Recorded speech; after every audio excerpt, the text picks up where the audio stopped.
crisis at our southern border. It is the worst in U.S. history when it comes to illegal crossings at the border. It's never been this bad before, and it could get worse once Title 42 is rolled back 1 week from today. But the Biden administration is now taking the unusual step of sending U.S. air marshals to the southern border, putting flight safety at risk during the busiest time of the year for air travel. For more, let's welcome in Ohio Congressman and member of the House Committees on Budget, Science, Space, and Technology, Mike Carey. Sir, thank you for joining us. So, Congressman, you're one of many GOP lawmakers demanding answers about Biden's decision to send air marshals to the southern border.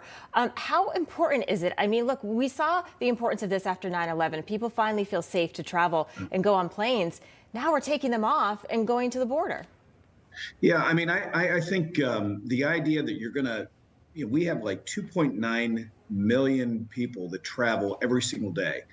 And if you talk to the administration, they say that we have 3,000 air marshals. But if you talk to the association that represents the air marshals, they say we have about 1,800. And now, this administration wants to send them down to the border. I mean, it really doesn't make sense. I mean, we're Thanksgiving, Christmas, New Year's. I mean, it's insane. Congressman, according to the Air Marshal Union, air marshals are on just over 5% of all domestic flights. So basically 5-6 flights out of every 100 have an air marshal on board that flight. It's now down to a little less than 1%. How concerning is that?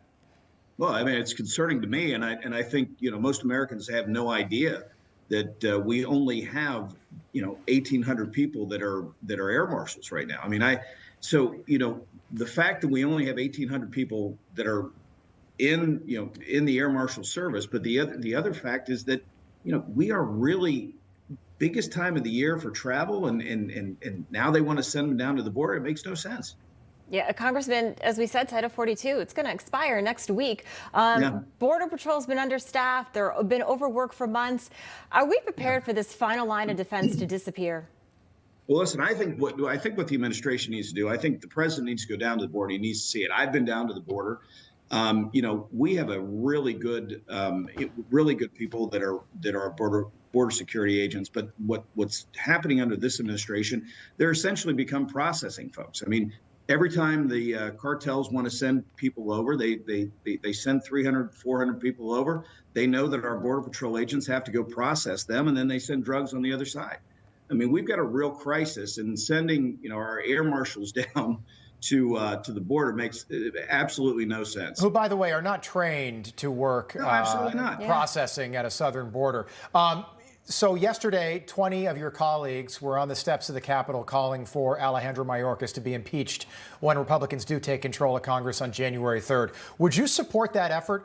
And if it does happen, this is historic. It would be the first time a member of the cabinet has been impeached since the 1870s. Do you support that effort? Listen, I think Kevin McCarthy, who will be Speaker, I was listening to your segment before we came on. I mean, he is going to be the Speaker. And he's been very clear. We're going to have oversight. And I think that looking at Mayorkas and what he's doing, that's why I sent the letter to him. I think, listen, we've got a lot of bad things that he's done, and we need to investigate it. So, let's see what happens. But does investigate translate to impeachment, in your opinion? Well, I mean, let's see what the investigation holds. I mean, you can't be judge or jury. You gotta go through the process. But I'm certainly interested in looking at all the things that he's done and holding hearings on what actually he has done with the administration. Yeah, you mentioned, we know that President Biden hasn't gone to the border, and you mentioned you think he should. If he were to go, do you think that would change anything by him seeing what the Border Patrol agents are dealing with and seeing everything that we see on videos, but a lot of the media ignores?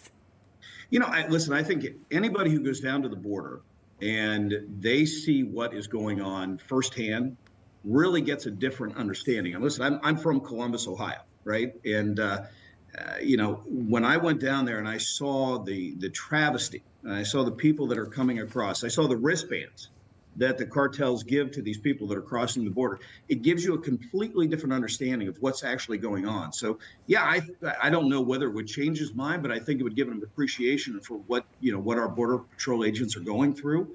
But also, I give him the idea of what's actually going on down at the border. Ohio Congressman Mike Carey, thanks so much for being with us this morning. Great to see you again. Thank you. Thank you, sir. Good to be with you. Okay. No crooked establishment. None of that twisting the truth. No talking down to me. Don't tell me how to think. Don't tell me how to think. Don't tell me how to think. I trust Newsmax. Newsmax. They don't tell me how to think. They let Me decide. Newsmax. real news For real people.